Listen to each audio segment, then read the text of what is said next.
Would Bruce Lee stand a chance against MMA fighters?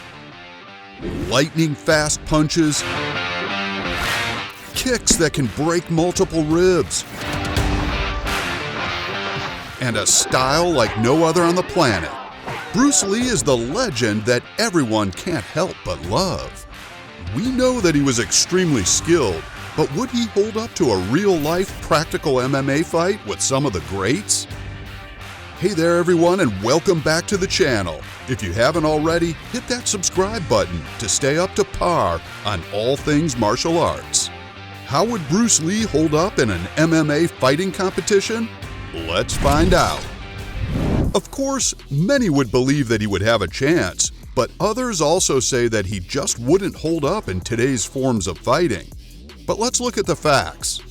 The best fighters are so well trained that they are able to pivot between the fighting styles instantaneous, all while taking on their opponent and planning out their next move. To some, it may look like two people just going hand in hand with each other, but in reality, it's a hefty amount of strength and diligence that goes into being able to successfully compete as a professional MMA fighter.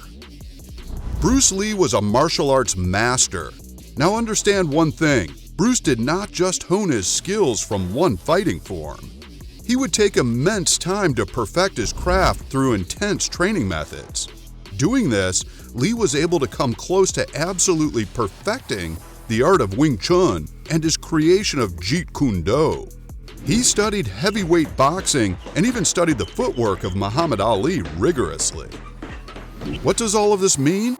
This means that his inclusion of practicality through his strength, endurance, and flexibility training, Bruce Lee was preparing himself for more than theoretical matches.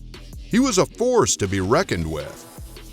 Fighters all around who study the art of fighting and then make their way into the ring are known for failing a few times before they can put their theory and practice to the test. This isn't the case for Lee. Lee had years and years of training, and then he chose to build them even further, surpassing that of which he was not satisfactory with when it came down to his Wing Chun. This is not to say that MMA fighters do not follow similar routines. MMA fighters are known for their intense training and sparring sessions as well. Endurance, weightlifting, and other forms of training help them become the champions of their class.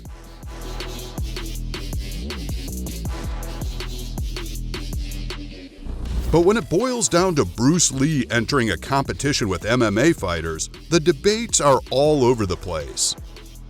Some say that Bruce Lee was mostly theory and that he did not do enough hands-on practice in order to truly compete and be a viable opponent in his weight class of MMA. There is some truth to this, but not the truth that many people would have argued. The only portion of the thought that Bruce Lee would have a difficult time with the MMA world is exactly just that. It will be fairly difficult getting acquainted to the fighting styles of his new opponents. But this isn't uncommon amongst MMA fighters. This is what they do. They study their opponent's styles and then strategize their offense and defensive moves and counters.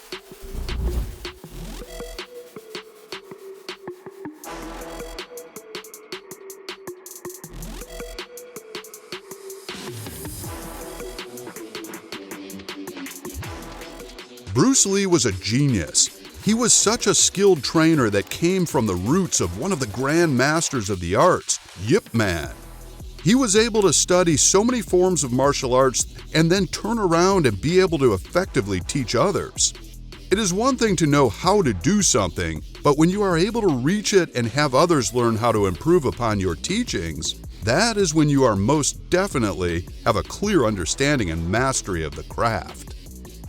This is why Bruce Lee would stand a significant chance at becoming an MMA champion. In fact, he possibly would have ended up as one of the deadliest fighters around. The only thing that could have held the master of the arts back would be the rules of the game. And we all know how crazy the MMA rules can come into play when an intense battle is taking way. Sometimes those scores can be very misleading and favors an opponent when the clear victor is now the one going home with a loss. This has been seen time and time again, match after match. but they are still there for the safety of the fighters.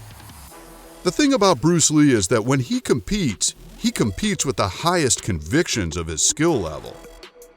In 1964, Bruce Lee found himself in somewhat of a controversial private match with Xingyi Quan master Wang Jackman. There was a situation to where the Chinese community was issuing an ultimatum for Bruce Lee to stop teaching non-Chinese people martial arts. Simply put, if he lost, he would have to close down his school, and if he had won, he would be allowed to continue on his practice. Lee was not going to just back down. I mean, who would? Wang went on record saying that the ultimatum was not the reason for their match, and that he wanted to challenge the man who said that he could beat anyone in the San Francisco Bay Area. When the time of the match came, all was fine and well, but it was said that Lee was aggressive in his attacks.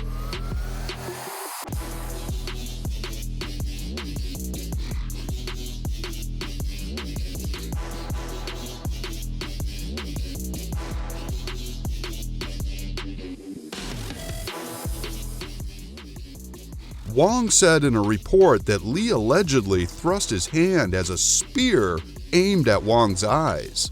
Leaving him on the defense, Wang nonetheless asserted that he refrained from striking Lee with killing force when the opportunity presented itself because it could have earned him a prison sentence, but used illegal moves himself.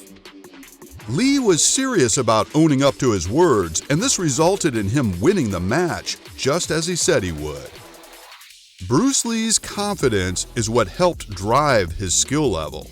This same confidence is known well in the MMA world and sports all around. When you know that you have the skills and determination to deliver upon your words, you most likely are to succeed in doing exactly that. So the question is asked, would Bruce Lee stand a chance against MMA fighters? The answer? Most definitely yes.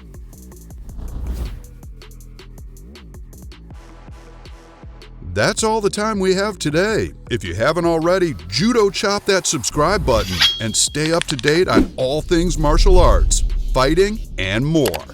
Thanks for watching. See you next time.